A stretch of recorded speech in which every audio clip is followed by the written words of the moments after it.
C'est fin 1956, après l'arrestation des leaders algériens, que je découvre cette photo.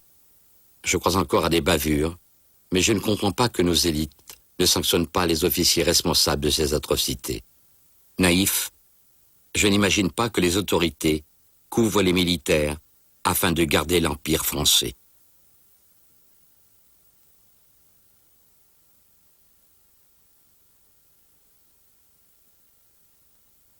Les politiques en France portent une responsabilité première, majeure, pour ne pas dire absolue. Expliquez-moi un petit peu ça. Oui, je crois que les décisions qui se prennent quand on engage l'armée qui est faite, qui est le bras un peu séculier de la nation, quand on engage l'armée à travers des décisions politiques, c'est que cette politique a un sens, a une valeur, a des objectifs. Je pense que lorsque la guerre d'Algérie, puisqu'on peut l'appeler ainsi maintenant depuis 2 ans, lorsque la guerre d'Algérie a été engagée par les gouvernements de la France et maintenue pendant des années par les gouvernements de la France, cette guerre d'Algérie était déjà inadmissible. On savait très bien que depuis des décennies, la France passait son temps à mentir en Algérie et à mentir aux Algériens. L'Algérien n'était pas un citoyen français et était un sous-produit d'humanité. Ce n'est pas l'honneur de la France. La guerre d'Algérie a un peu plus de 2 ans, quand je découvre cette photo à la rédaction du mensuel Réalité, où je suis un jeune reporter photographe de 18 ans. Les tortionnaires sont des appelés, des soldats à peine plus âgés que moi. La photo ne sera pas publiée. Autour de moi, je parle de cette photo. On ne me croit pas. En France, c'est l'insouciance et la découverte du monde de la consommation. Rien dans les rues ne laisse imaginer que la France est en guerre en Algérie. D'ailleurs, on ne dit pas la guerre, mais les événements d'Algérie. Que se passe-t-il pour que des jeunes gens comme moi soient livrés seuls à des problèmes de conscience?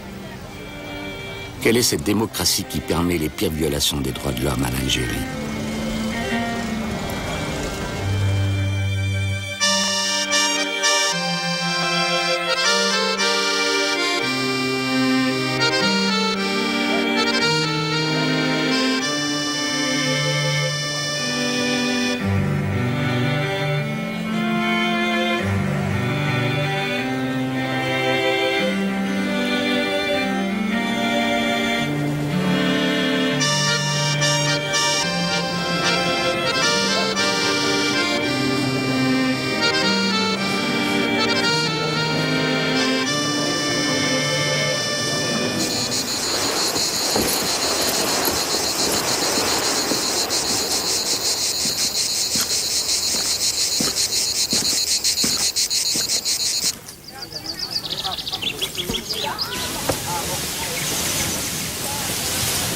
En ce début de la 3e année de guerre, l'armée n'a pu venir à bout des Algériens du FLN, qui luttent pour leur indépendance. Le gouvernement socialiste de Guy Mollet, élu sur une promesse de paix, a cédé aux ultras de l'Algérie française et a envoyé 400 000 hommes faire la pacification.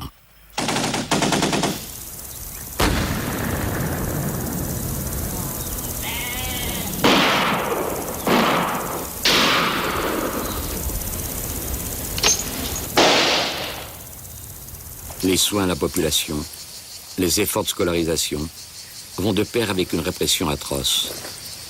Arrestations massives, torture, exécutions sommaires. Les militaires ne veulent pas revivre l'humiliation de la perte de l'Indochine. Pour eux, la rébellion algérienne est suscitée par le communisme international.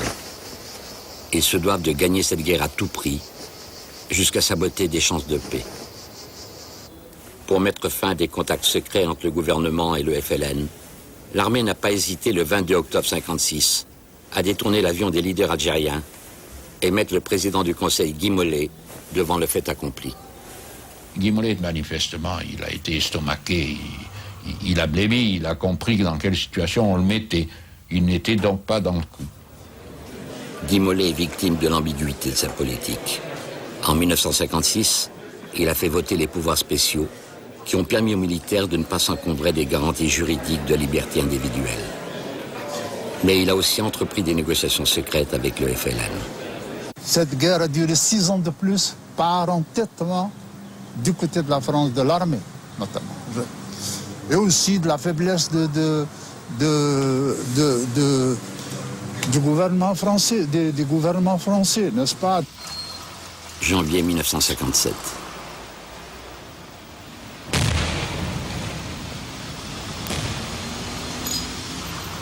La guerre vient de gagner la ville d'Alger. Des bombes du FLN explosent dans des lieux publics en réponse aux exécutions capitales des militants algériens. Pour éradiquer le terrorisme urbain, le général Massu reçoit tous les pouvoirs de police de Robert Lacoste, le ministre résident. Cette décision marque l'abandon du pouvoir civil aux militaires et aura de graves conséquences pour toute la guerre. Commence alors ce qu'on nommera la bataille d'Alger.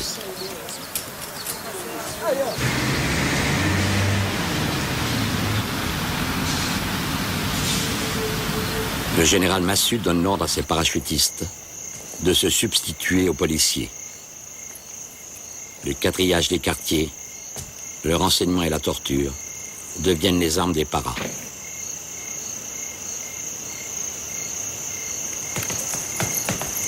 La torture s'officialise.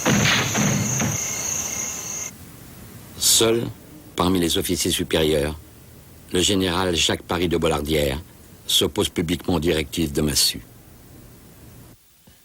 Simone de Bollardière, votre mari, le général de Bollardière, a refusé d'accepter qu'on puisse torturer. Il l'a fait savoir. Et dans un premier temps, il a été condamné à 60 jours d'arrêt de forteresse. Ça s'est passé dans une grande solitude. On a appris ça, j'étais chez mon père. Mon père était d'accord avec ce qui se passait quand on lui a expliqué. Donc Jacques était en forteresse. Pour le voir, je ne suis allée le voir que 2 fois avec des permissions. Maintenant, de soutien de l'armée, non, certainement pas. Aucun. J'essaie de réfléchir pourquoi tous ces gens qui se prétendent justement des grands catholiques, des bons catholiques, qui vont à la messe tous les dimanches, qui feraient pas de mal à une mouche, qui sont gentils avec leurs petits-enfants, pourquoi ils n'ont pas suivi mon mari? Et je me dis, c'est la carrière. S'il y a un mot qui ici n'a jamais été prononcé, c'est moi qui le dis, c'est le mot carrière. Mon mari ne s'est jamais occupé de sa carrière. Pour lui, c'était inexistant. Il vivait. Voilà. Il y a 30 ans, j'avais consacré un film au général Jacques Paris de Bollardière qui plaçait la morale au-dessus des ordres. Ce film, vu à l'étranger, ne sera jamais vu en France, alors que ce compagnon de la libération incarnait la France de la Déclaration des droits de l'homme.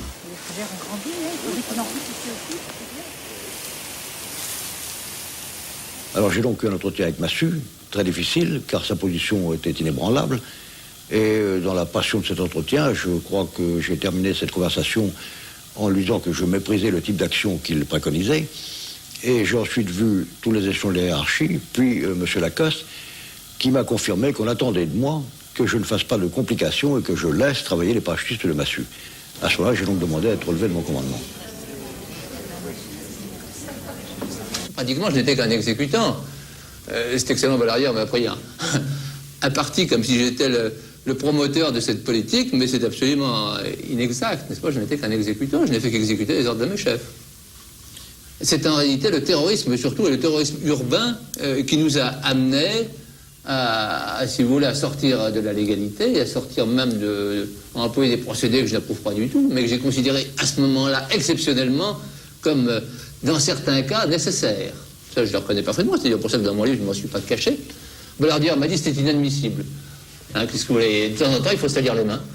Nous les sommes salis sans doute, mais nous avons quand même, je crois, évité beaucoup plus de sang encore.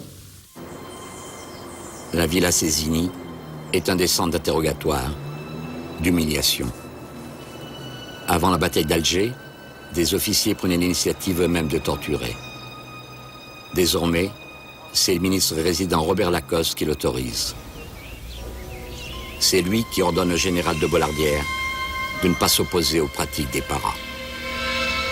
Nous sommes là avec Bollardière, encore une fois un homme respectable, dans le domaine de la foi. Et vous m'y ferez pas pénétrer. Ce n'est pas mon domaine, c'est un domaine que je respecte. Mais c'est pas mon domaine lorsque j'agis comme chargé d'exécuter une politique nationale. Une jeune avocate qui défend des militants algériens ne peut croire qu'un ministre socialiste couvre les militaires. Vous avez pensé qu'il serait bon de rencontrer M. Robert Lacoste? Mais oui, parce que j'avais des illusions. Et donc, je demande à le voir, il me reçoit tout de suite. Je lui explique, écoutez, je viens vous voir, c'était abominable. Et je lui dis comme si nous étions déjà complices. C'est abominable ce que fait l'armée au nom de la France. Vous vous rendez compte, regardez-les. Et avant que j'ai eu fini, il était assez gros, il faisait très chaud, il était tout rouge, vraiment, la chemise qui collait de transpiration sur lui. Il me dit, quoi cela ? Mais ça, c'est une vermine, ce sont des brigands. Qu'est-ce que c'est ? C'est une poignée, c'est à cause de vous que ça existe, tout ça. Vous, les intellectuels à Paris, vous, le nouvel observateur, Claude Bourdet, Martinet, c'est vous qui fichez le bordel ici. Autrement, cela, tout de suite, on les éliminerait. Puis il se lève et il me fait avec son pied, moi, je les écraserai tous comme des serpents. Et je veux dire, j'ai été tellement saisie que je me suis dit, c'est pas possible. Je me disais, mais comment ? Mais c'était un cauchemar qu'on soit là, quelqu'un qui venait de la gauche, qui était de gauche. J'ai remballé mes dossiers et je suis partie. Vouloir écraser les Algériens comme des serpents n'a pas été efficace sur le strict plan militaire. Pour le commandant Siazdine, le général de Bollardière, qui avait su établir un dialogue avec les villageois, rendait difficile le ralliement de la population au FLN. Nous avons considéré déjà à l'époque qu'il était beaucoup plus dangereux que Bijard, Massu, les Argoux, les Godard et consorts. Parce que les autres contribuaient à renforcer nos rangs par la répression. Par la répression, il contribuait à renforcer les rangs de l'ALN et du FLN. Tandis que Paris de Bollardière, avec son intelligence, avec son humanisme ou avec les valeurs qu'il cultivait de l'armée française et tout ça, qui ne faisait pas la torture, il nous faisait du mal. Il était dangereux pour nous. Il était très, très dangereux pour nous. Il ne faut pas oublier que c'était un général le plus décoré à l'époque. Pour moi, du plan moral, c'était absolument inacceptable, car ça nous emmenait exactement à ce que les nazis avaient fait et avaient prétendu faire dans tous les pays qu'ils ont occupés pendant la guerre européenne. Et ensuite, je pensais d'ailleurs très clairement que ça ne nous mènera à rien, bien entendu, car sortant de la résistance, j'avais chanté moi-même le chant des partisans. Ami, quand tu tombes, un autre ami sort de l'ombre à ta place.